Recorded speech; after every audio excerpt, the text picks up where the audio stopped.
नमस्कार दोस्तों, मैं शेखर फिर से आपका स्वागत करता हूं एसडी कैंपस के यूट्यूब चैनल पर।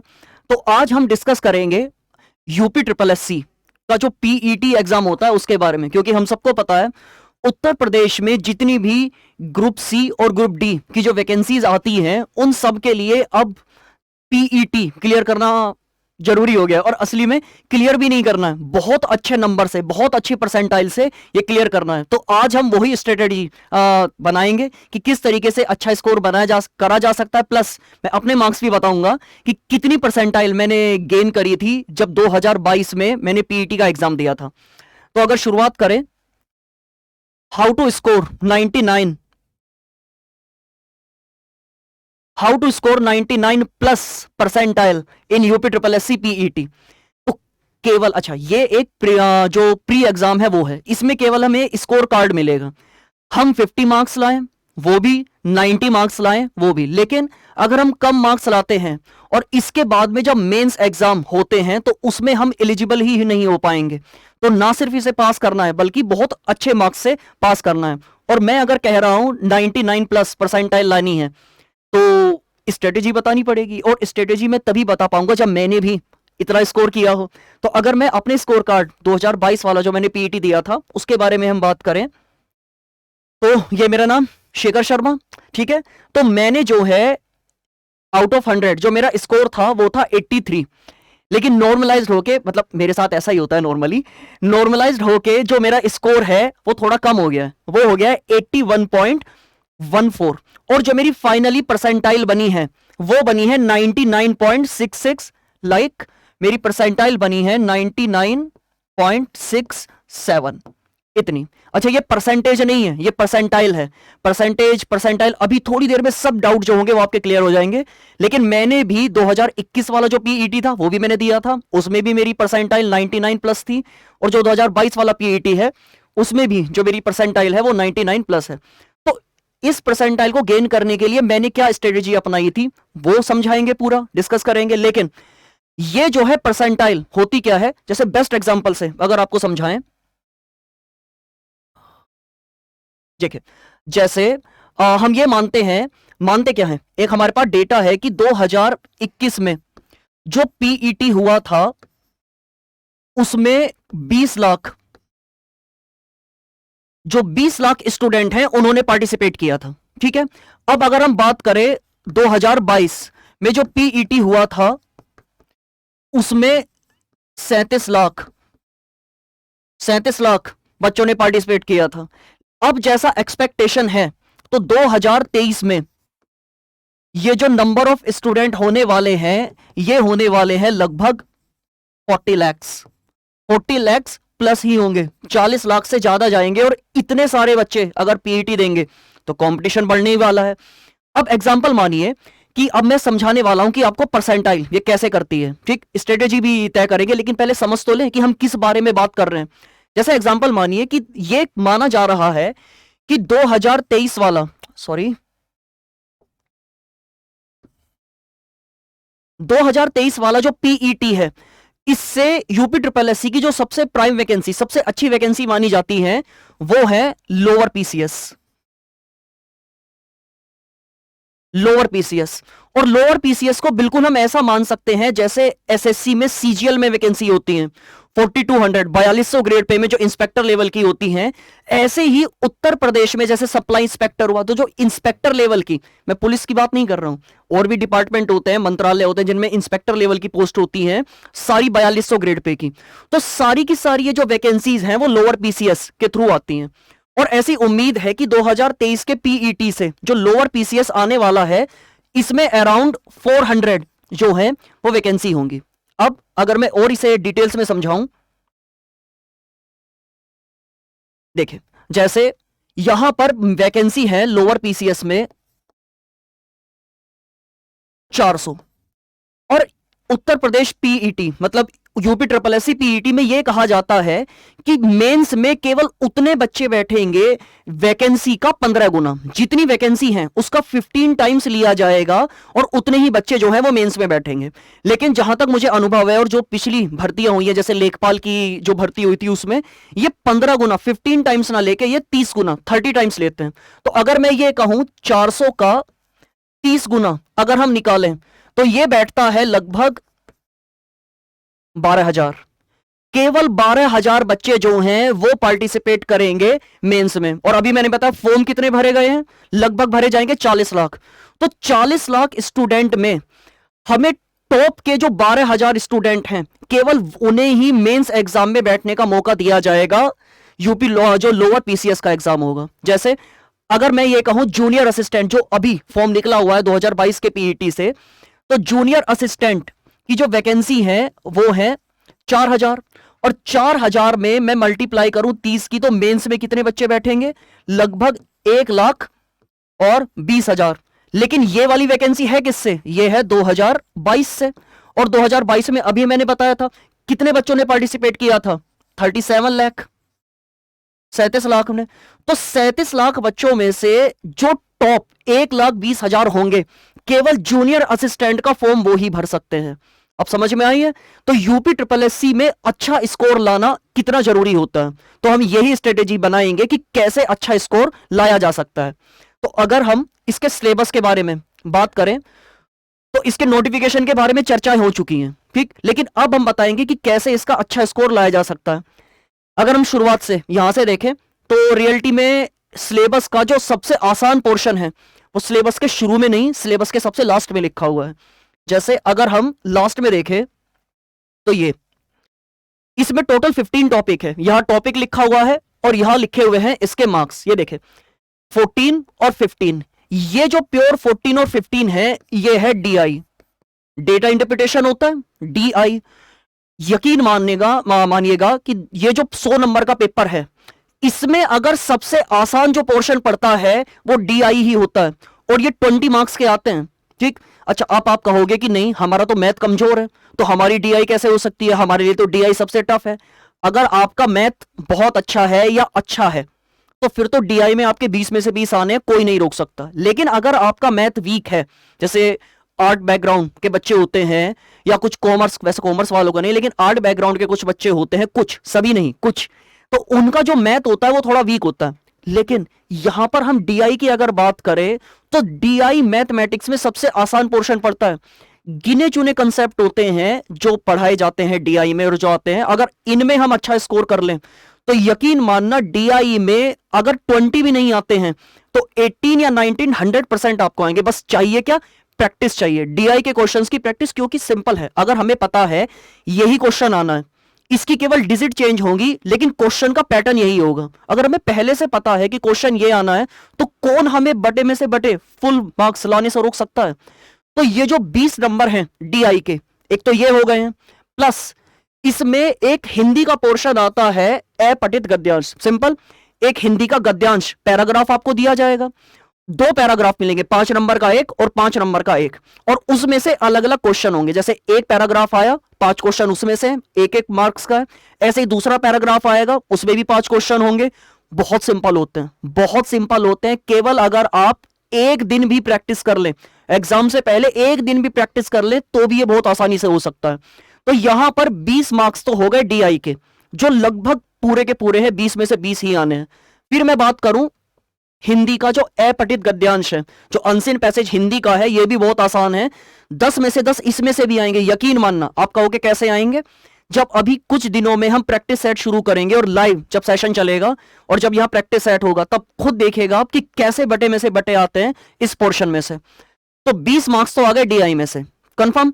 हिंदी में आ गए 10 मार्क्स, तो 30 मार्क्स हो गए। 30 मार्क्स ये ऐसे हैं जो हमसे कोई नहीं छीन सकता, ये सारे के सारे हमारे हैं। अब अगर मैं और बात करूं, फिर यहां पर एक ये आता है 10 टॉपिक और ये है हमारी रीजनिंग। रीजनिंग कितने मार्क्स की है, 5 मार्क्स की है। अब आप कहेंगे कि रीजनिंग में तो बहुत सारे टॉपिक होते हैं, लेकिन यहां पे जो रीजनिंग के टॉपिक है ये लिखे गए हैं और ये इतने आसान आसान टॉपिक होते हैं कि अगर इन, अच्छा पहली बात ये क्योंकि केवल एक प्रीलिम्स एग्जाम है, आपने अगर 2021 या 22 का पीईटी दिया हो तो आपको अच्छे से पता होगा कि पेपर कितना इजी आता है। लेकिन अगर आपने नहीं दिया है और आप पहली बार दे रहे हैं तो एक बार 2021 और 22 का जो पीईटी का पेपर है उसे एक बार उठा के देखना कि रीजनिंग के कितने सिंपल क्वेश्चन पूछे जाते हैं। ठीक, तो रीजनिंग एक तो वैसे सिंपल टॉपिक होते हैं और सिंपल नहीं भी, अगर किसी को टफ भी लगता है तो यहां पर टॉपिक लिखे हुए हैं, इन्हीं टॉपिक में से ही क्वेश्चन आने हैं।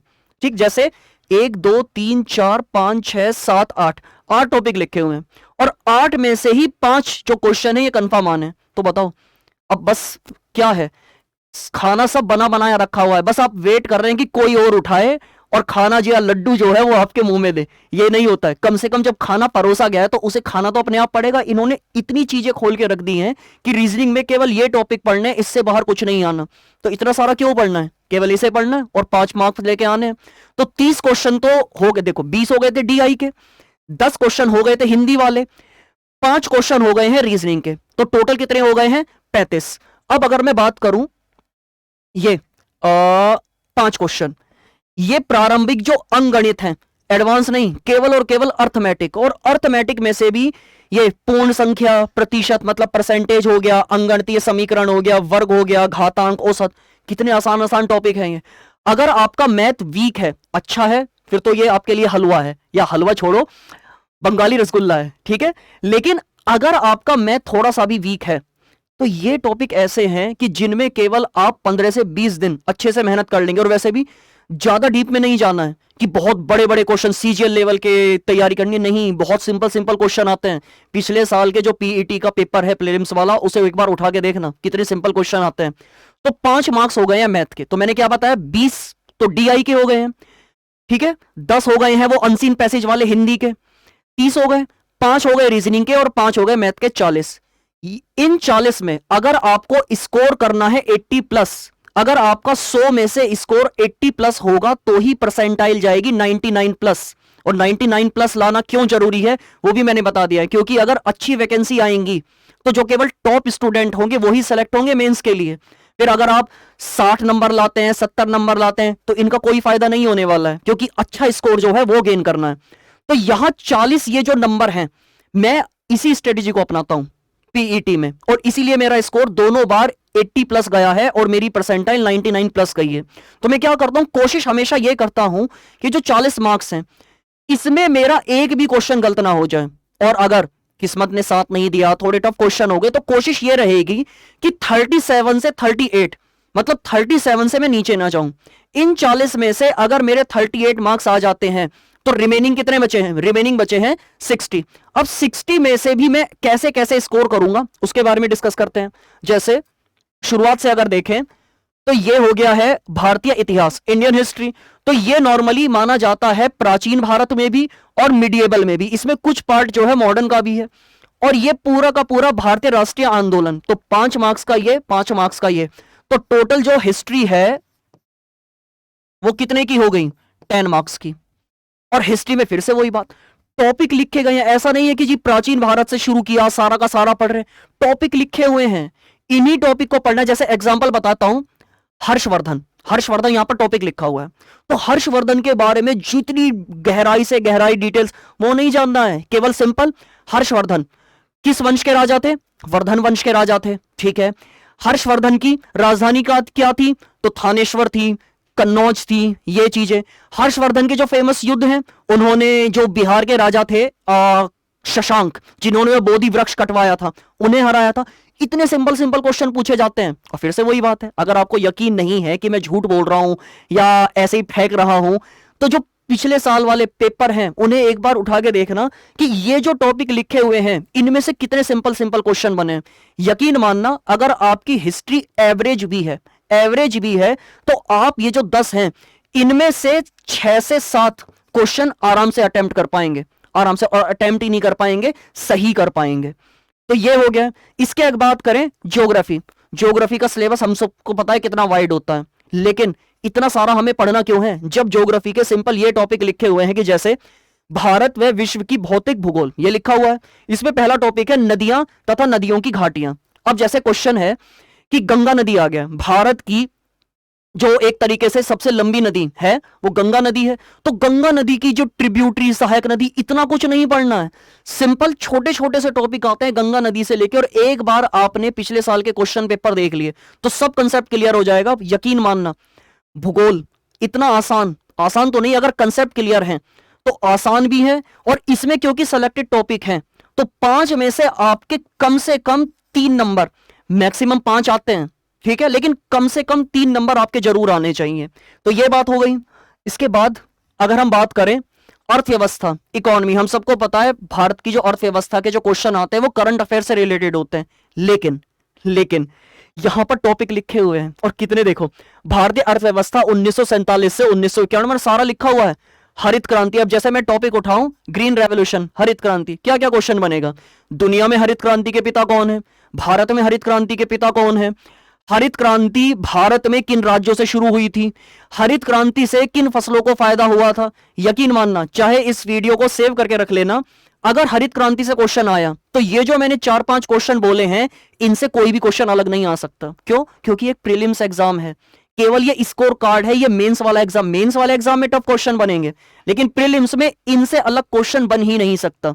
और जब हम मॉक टेस्ट करेंगे, लाइव मॉक टेस्ट किया करेंगे, तब आपको पता चलेगा कि कितने आसानी से इसमें 80+ मार्क्स, बस राइट डायरेक्शन, राइट स्ट्रेटेजी होनी चाहिए, कैसे 80+ मार्क्स हम ला सकते हैं।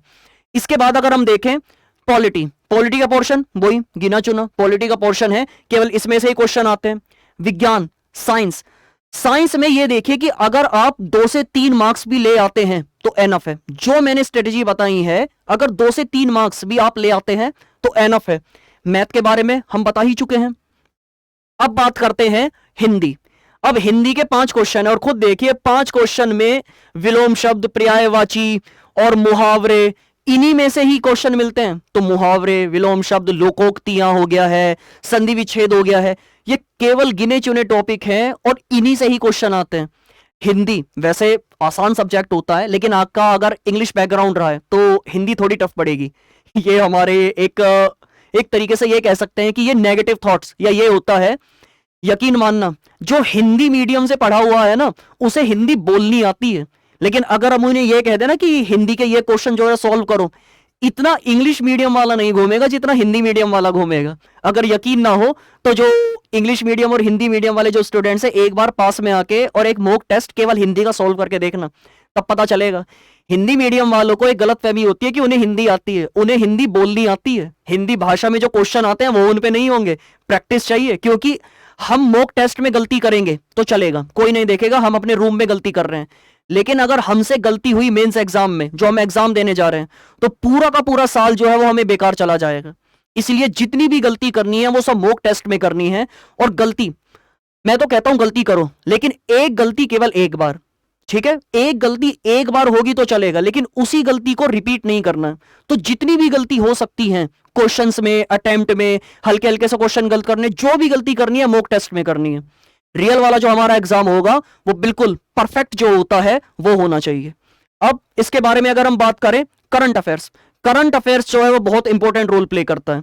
करंट अफेयर्स के 10 क्वेश्चन आते हैं और नॉर्मली पिछले 5 से 6 महीने की जो करंट अफेयर्स है, और वो भी बहुत आसान से क्वेश्चन, ठीक है, 5 से 6 महीने की करंट्स पूछी जाती है। तो यहां से अगर आपके 6 से 7 मार्क्स अगर आ जाते हैं तो ये बहुत अच्छी बात होती है, ठीक है। फिर अगर हम बात करें सामान्य जागरूकता, ये जीएस में सबसे आसान पोर्शन पड़ेगा। जैसे भारत के पड़ोसी देश, भारत और भारत के पड़ोसी देश, जैसे सिंपल ये पूछ लिया जाएगा कि हमारा पड़ोसी देश जो है वो पाकिस्तान है, तो क्वेश्चन आ सकता है भारत पाकिस्तान के साथ जो बॉर्डर शेयर करता है, इंटरनेशनल जो बाउंड्री है हमारी, इंटरनेशनल बॉर्डर है, उसको क्या नाम है, ठीक। तो मैकमोहन है, रेड क्लिफ है, एलओसी हुआ, ऐसे ऐसे ऑप्शन बनेंगे। तो बहुत सिंपल क्वेश्चन। अब जैसे पड़ोसी देशों के बारे में पूछे कि जी बांग्लादेश है, बांग्लादेश की ऑफिशियल जो करेंसी है उसका नाम क्या है, तो भारत के जो पड़ोसी देश हैं उनमें केवल उनकी मुद्रा का नाम याद करना है, उनकी कैपिटल का नाम याद करना है, और भारत के साथ जो वो बाउंड्री बनाते हैं अगर उस बाउंड्री का कुछ नाम है तो उसे याद करना है। ये हमारे क्वेश्चन ऐसे ही हो जाने हैं। जैसे राजधानियां ये हो गया, केंद्र शासित प्रदेश, भारतीय संसद, राज्यसभा, लोकसभा, विधानसभा, ये तो हम सब ऑलरेडी पॉलिटी में पढ़ ही लेंगे, तो ये क्लियर हो जाएगा। राष्ट्रीय व अंतरराष्ट्रीय दिवस, गिने चुने 10 से 12 दिवस होते हैं, जो डेज होते हैं, एनवायरमेंट डे होता है, वुमेन्स डे होता है, गिने चुने दिवस होते हैं जिनसे हमारे सारे के सारे क्वेश्चन हो जाएंगे। फिर अगर हम बात करें पर्यटन स्थल, जो भी फेमस पर्यटन टूरिस्ट प्लेस हैं उनके बारे में पूछा जाएगा। अनुसंधान केंद्र, हेडक्वार्टर्स पूछे जाते हैं कि जैसे आलू अनुसंधान केंद्र कहां पे है, टमाटर, टमाटर क्योंकि टमाटर महंगा हो रहा है ना, तो टमाटर अनुसंधान केंद्र कहां पे है, अनुसंधान केंद्र मतलब रिसर्च सेंटर, इनके बारे में क्वेश्चन बनते हैं। बहुत आसान होते हैं, गिने चुने टॉपिक हैं, और इन्हीं से ही अगर आप करें तो यहां से कम 6 से लेके 8 मार्क्स आप लेके आ सकते हैं। जो मैं स्ट्रेटेजी अपनाता हूं ना, वो मैं डिस्कस कर रहा हूं आपसे। अब इसके बारे में बात करें तो ये तीनों हम कर ही चुके हैं। तो मेन कहने की बात है डीआई, डीआई में 20 मार्क्स आने ही चाहिए, ठीक है। मेहनत करो, ज्यादा मेहनत करो, लेकिन डीआई में 20 मार्क्स आने ही चाहिए।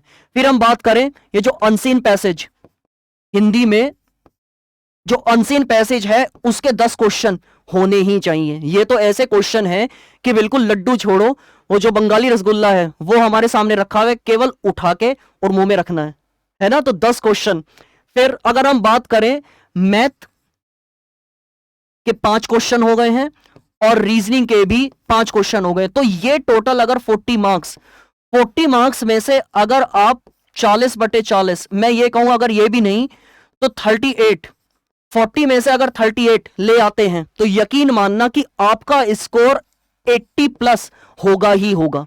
और अगर आपका स्कोर 80 प्लस होता है तो आपकी जो परसेंटाइल है वो 99 परसेंटाइल से ऊपर ही जाएगी, ठीक है। जितना पिछले 2 साल का रिकॉर्ड रहा है, अगर आपका स्कोर 80 प्लस होता है तो कंफर्म है कि ये परसेंटाइल 99 प्लस जाएगी। और जो बड़े बड़े एग्जाम होने वाले हैं 2023 के पीईटी से, लोअर पीसीएस हुआ, लेखपाल की वैकेंसी दोबारा आने वाली है, उसमें भी अगर मेंस एग्जाम में बैठना है तो ये वाली जो स्ट्रेटेजी है ये अपनानी ही पड़ेगी, ठीक। तो यही स्ट्रेटेजी फॉलो करके मैंने 2 बार लगातार 80 प्लस स्कोर और 99 परसेंटाइल से ऊपर जो है वो मार्क्स गेन किए हैं।